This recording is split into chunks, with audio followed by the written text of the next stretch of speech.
Hello and welcome. My name is Craig D'Souza. I'm the CEO of the Creative Industry Association, and today I bring you Lisa Miles, the craft manager from Photocentric. I'm so excited for you to be here. Lisa, hello and welcome. Hi Craig, how you doing? Not too bad, thank you very much. Thank you so much for taking part in the Creative Chit Chats. No problem. We've been talking for it seems like forever. That I've known you, but obviously I've been speaking over the last couple of months. But I really wanted to get your take on the fantastic work that Photocentric have done over this course of the pandemic, and obviously what they are going to be doing. So first of all, for people that don't know you and Photocentric, who they are, just give us an insight in how you got started in the industry and what Photocentric do. Sure. So you've already introduced me by name. So I am the craft manager at Photocentric. So I look after all things related to the commercial side of craft for the UK and Europe. For those people who don't know what we do, and I think at this point I've spoken to so many people in the industry for so many years now, so I think most people know what we do, but we specialise in the custom manufacture primarily of photopolymer clear stamps at this time, which is I think mostly what we're known for. And we're also known for low minimum order quantities, high quality, fast production, which has all really led to us becoming the world's leading manufacturer of photopolymer clear stamps, which is fantastic and of course something that we are very, very proud of. Everything we produce is custom, so we don't have our own brand or our own designs. You won't see Photocentric product, but we're very much behind the scenes bringing the designs and the brands to life for so many craft businesses around the world. Wow, that's fantastic. And how did you get involved in this? Because I know Photocentric have been going for a number of years. Yeah, since 2002. Wow. And how did you get involved? So previously, again, as many people know, I was at Ideal Shopping, so we're kind of part of the Create and Craft family. I was there for quite a number of years, actually, working with bringing in product, sourcing product, and then taking product and brands out into the rest of the world, primarily into Europe. So, you know, very much still focusing on craft and the international and the product side of things, which set me up really well to come across to Photocentric. I mean, I was already aware of Photocentric before I made the move over here, because I say so many people are, we're very well known in the industry. So the move for me just made a lot of sense because I very much wanted to stay within the craft industry. I mean, I think anyone that knows, you know, yourself included, once you're in the craft bubble, you don't really want to leave. It's a great industry to be in. So I very much wanted to, you know, to stay within that. And I'm a crafter at home, and the chance to work to bring other people's products to life still, and to guide people through that process, and to be in such a world-leading company, it's really exciting. That's fantastic. And obviously your skills transferred over from one job to the other, and obviously also your knowledge that you have within the industry is phenomenal. Definitely helped. Definitely helped. Which obviously leads me to, you've been in the industry for a long period of time. I don't actually know how long we've known each other, but it does seem. I've got a few more greys since we first met, I'm sure. Yeah, I think so. And I know that we've sunk a fair few pints at various different events. But with this, with all that knowledge and experience that you have and have seen, you've seen the industry change and evolve. What do you think your biggest challenges have been over that period? And even maybe not over the last 12 months, because obviously the last 12 months have been difficult for people. But maybe just as a general, what have been the major challenges? I think, I mean, if we were to look at the last 12 months, obviously I would say COVID, as I'm sure many people would, and that's not a surprise. But I think what COVID has done, and what was already starting to happen anyway, it has forced change. It has forced us and our customers to be more reactive, more flexible. You know, we've always really prided ourselves on having a really short lead time and working really closely with our customers in a kind of partnership relationship. We don't just want to be a supplier of yours. We want to be someone who you can pick up the phone, talk about your needs with, and work really closely. So when our customers even before COVID, depending on how people sell or what they need. You know, that's been ever evolving. So whether you've sold out something and need something very, very quickly, or you need just any sort of change to the product, you know, we've always been, you know, really willing, and we've wanted to make changes within our business to accommodate that, even spanning out to other products. And we're just trying our best to be very reactive. And, you know, COVID forced that even more. You know, our lead time was always, in my opinion, pretty good. You know, we've always tried to manufacture within 2 to 3 weeks for people, but you know, now with COVID and the challenges we've got with staffing and resource, we've had to unlock 110% capacity while keeping all of our staff safe, while still going above and beyond for our customers. So it's been interesting. Yeah, that is interesting, and I know that obviously everybody has adapted and pivoted and all these fancy words that people use in business because of COVID. And it sounds, sometimes when I speak to people, it sounds like a really bad thing that you've had to change and adapt. But actually, I kind of grab hold of that and go, that's a positive thing. So I think sometimes I'm not taking away the seriousness of COVID. I never would do. But actually, the flip side of that is that it's actually good. It's forced us to change and make possibly tough decisions that we wouldn't have done without it, and actually maybe pushed us in a different direction. Is that absolutely kind of it's forced people to adapt, for sure, and that applies to not just manufacturers, you know, retailers, everyone's behavior has had to change, and it's really forced people to be flexible and to step back and to say, okay, just because we've always done something a certain way, it doesn't mean we should or can keep doing it that way. So if anything, what the last few months has really taught people is how to be more flexible and how to get into a change mindset. Yeah, and I think these interviews that I'm doing are important so people can kind of understand that actually it's good to change and you need to change it. And I think we are all now going to be continually trying to look at how we can better improve ourselves and our businesses and what else is out there. So with that said, yeah, me too. With that said, how can businesses, if there are retailers out there, if there are designers out there, how can they get involved with Photocentric? What are the processes? What are the steps? So one thing I've always said to people, because you know we do get asked this a lot, and we get approached by businesses, and we supply to businesses of all shapes and sizes. I mean, say we're the world leaders, so you know there probably isn't a brand or you know a poignant person within the industry that we haven't spoke to, and sometimes that can be intimidating. So we sometimes get, you know, small or very new people or businesses approaching us and kind of going, is this for me? Can I work with you? Am I too small? And the answer to that is absolutely not. So I think my advice in a nutshell would just be, don't afraid to ask. You know, if you're unsure of whether you can do your own designs or bring your own brand to life, it's absolutely possible. And as I say, because we at Photocentric have a partnership mentality, we're not just going to go, here's your price list, knock yourself out. You know, we do want to hold people's hands as much as possible and guide them through that process. And one of the things that I'm personally really proud of and that I enjoy about my job is that I've seen some businesses come to us who, you know, maybe had only briefly dipped their toes in the water of craft or of running their own business before, and they've kind of gone, can we do this? Can you help us do this? And we have, and some of those businesses now are flourishing, and over the years to watch them grow and to, you know, really find their feet, and that's been really rewarding. So, you know, absolutely the answer is always to ask, even if you're a larger established business, or even if you've worked with us for a long time. If you want to know if a change is possible, if a different product is possible, if a concept or an opportunity is possible, you know, because we're a very innovative company at heart, the answer is always just don't be afraid to ask the question.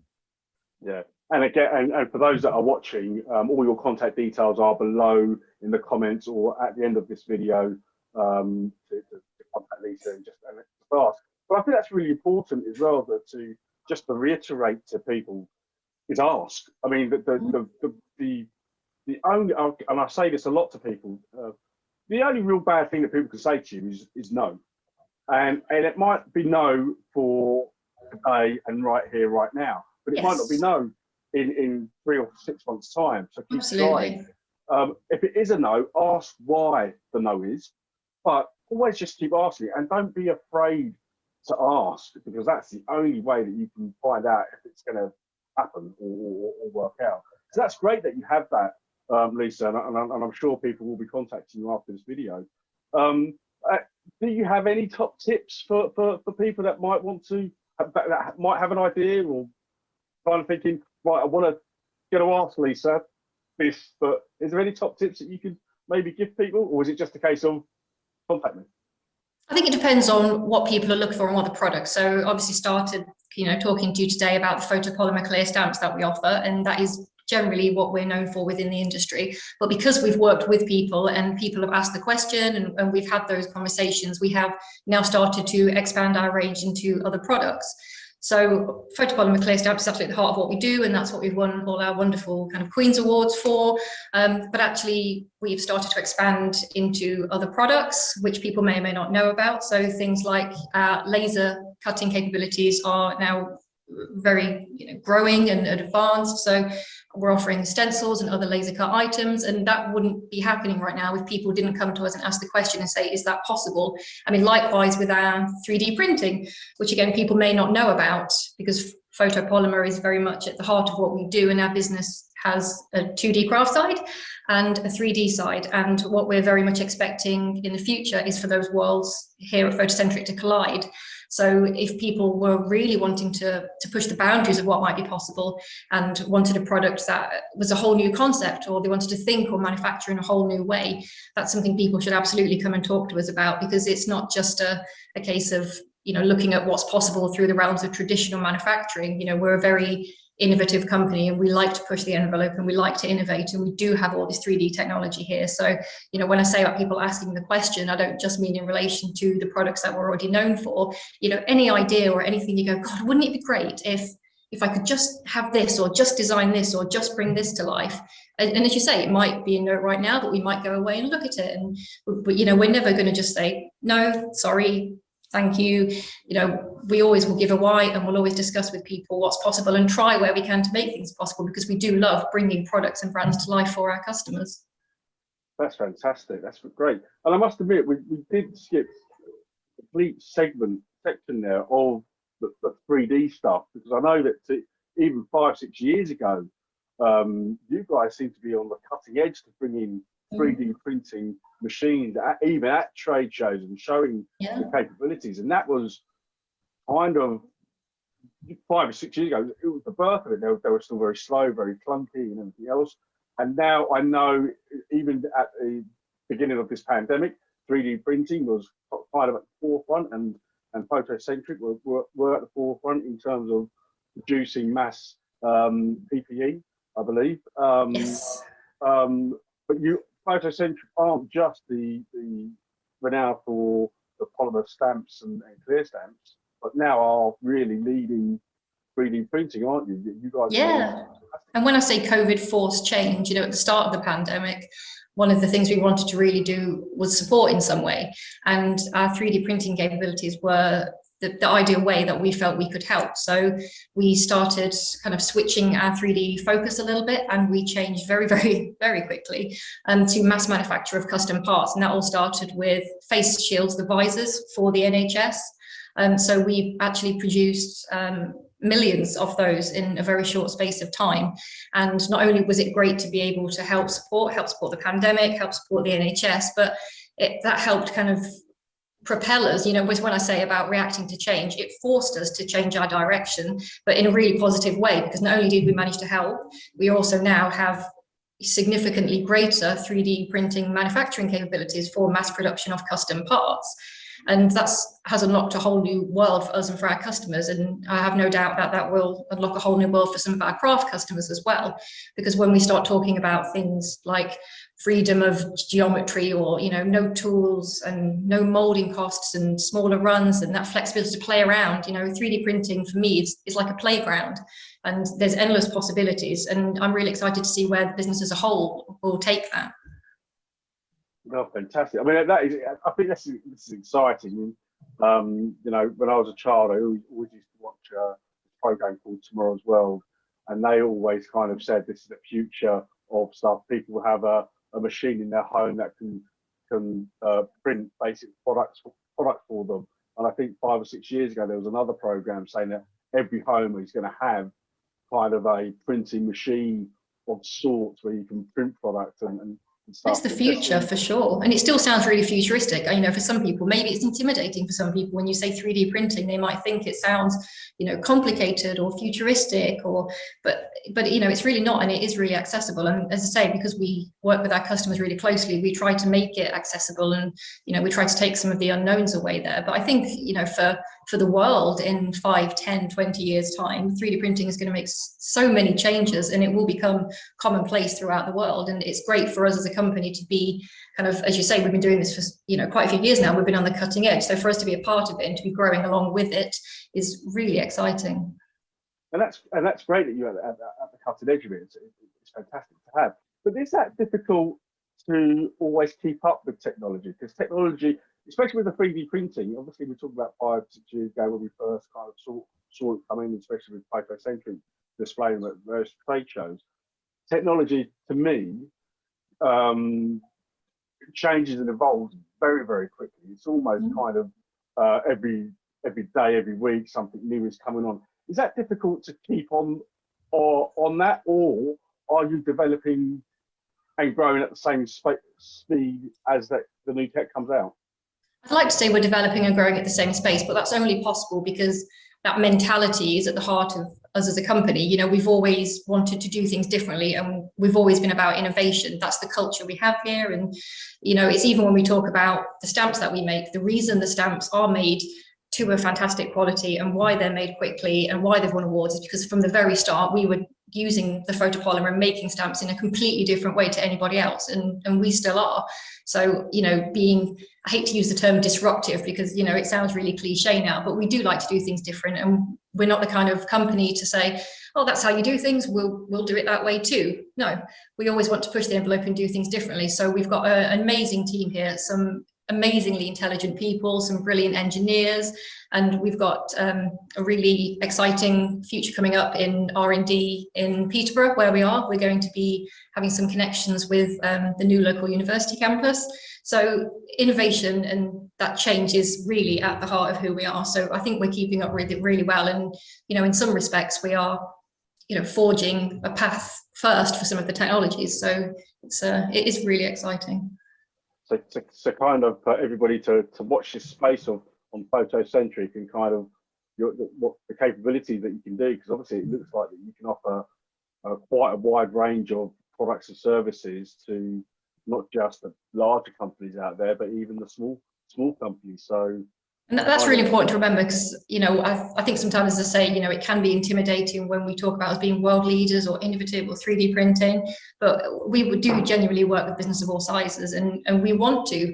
And smaller businesses, I think, especially when we talk about the craft industry, you know, those smaller online retailers or the Etsy sellers or just, you know, the small independent shops, they're at the beating heart of the industry as well. And they shouldn't be forgotten. And, you know, we love working with people like that and it's very rewarding. And as I say, absolutely everyone should be welcome to get in touch with us.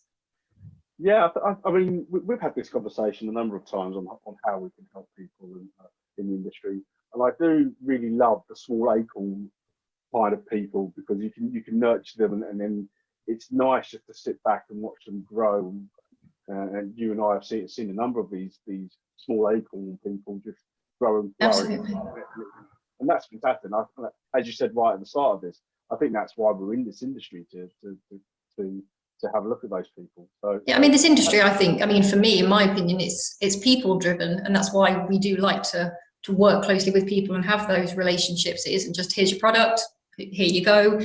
For me, one of the rewarding things and the thing that I enjoy about craft is the people, and that's why I've really missed, you know, we've talked about this before, going to shows, connecting with people, you know, saying hello, having that real face-to-face contact. And I think that's one thing that has been really challenging because it is about the people in the craft industry for sure. Yeah, and it is, and actually, you know, you make a great point. It is that networking and meeting people, and you know, I have heard on a number of occasions that people were too scared to approach either myself or somebody else because they thought it was just a secret club or clique or anything else. It generally isn't. Honestly, if you see myself or even Lisa at events or shows, come up and say hello. We are more than happy to talk to everybody, anyone and everybody. Absolutely. You just never know where a random conversation will take you. You just absolutely never know. Exactly right. So Lisa, my last question for you is your words of intent. Now, for people that have been watching these creative chit chats of mine, I've been asking experts and people I've talked to about words of intent. What their personal mantra is going to be for this year. My words are challenge myself to be a better person, make sure that the association is better. I'm going to challenge myself, pushing myself in different directions. I'm also going to use the word inspire. I want to, as always, inspire people and businesses to be better at what they do. I want to make sure that I'm giving inspiration to people and maybe ideas and that light bulb moment. So what would be your word or words for this year? Well, I did have a word prepared, and now I'm really worried because I feel like we've already maybe covered it off, because my word was going to be change, and now I think maybe I should almost change it to evolve, because as I've said, you know what, not just the pandemic, obviously we're in a world of Brexit, you know, hate to say the B word now, and that has added an extra layer of, you know, of change as well, and we are working as a business, as many businesses are, to react to that. So change or evolve, I think, because I want to make sure that I as a person and we as a business remain open to and proactive in dealing with what changes comes our way, you know, whether that be just through how the industry is changing, through the climate of the world. You know, the world is a different place now, so we've got to adapt, I've got to adapt, and we need to make sure that we stay ahead of the curve and we meet our customers' needs and expectations, which are always evolving. So I think evolve or change, if I can put those together. I think you can. I think you could have keep evolving, keep changing and evolving, because I think that's what any business or anybody needs to be doing. You know, you're absolutely right. COVID, and we've gone through the whole interview without mentioning the B word. So I was trying really hard, but you know, that has forced change. Yes, and that has forced change, and so it's COVID forced change. Yeah, I mean, we supply a lot into Europe. Say, I personally look after the UK and Europe, so it's something for me I can't ignore. But I think evolve is perhaps a nicer word than change, because I think it has more positive connotations. You know, evolve implies getting better and overcoming difficulties and managing change in a positive way. And I think that's what we all need to try and do at the moment. I think you're absolutely right. I think we all need to evolve. We all need to look at evolving. But what I don't want people to do is stop evolving. Now, just because we're coming out of the COVID pandemic, hopefully, you know, Brexit will be resolved, hopefully, in a positive way. We then shouldn't stop going, oh, right, that's it, I'm done now. I can stop evolving. I can stop. I mean, it's probably very tempting to just go, whew, and breathe and try and go back to maybe how you did things before. But the world has changed, and it's changed for the longer term. So we all just do have to make sure we focus on evolving and don't just go back to standing still or take a deep breath for too long. Yeah, and I think being out of our comfort zone has got more, really weird to say, being out of our comfort zone has got more comfortable, if you see what I mean. Because evolving and change are really uncomfortable. They're uncomfortable to do because you don't want to do that, really. Not many people like change, but actually, no, I mean, it's against human nature, isn't it? We like habit, we like being in our comfort zones. Yeah. So we're going to go with evolve then, are we? We'll go with evolve. I don't think I can put the words together. I don't think change and evolve, makes a very good portmanteau. So yeah, let's just stick with evolve. Okay, we'll stick with evolve for now. And what we're going to do is we're going to come back to you later on in this year and see how that word has run through or how that's gone for you. But for now, Lisa, I thank you so much for giving us your time and your busy schedule to get to know you, get to know Photocentric, and get some advice from you, which has been fantastic. Thank you very much. You're more than welcome. For anybody that's watching, all Lisa's contact details and information about Photocentric are in the comments below or at the end of this video. So please stick around and just catch those. But for now, Lisa, again, I thank you so much for joining us. You take care.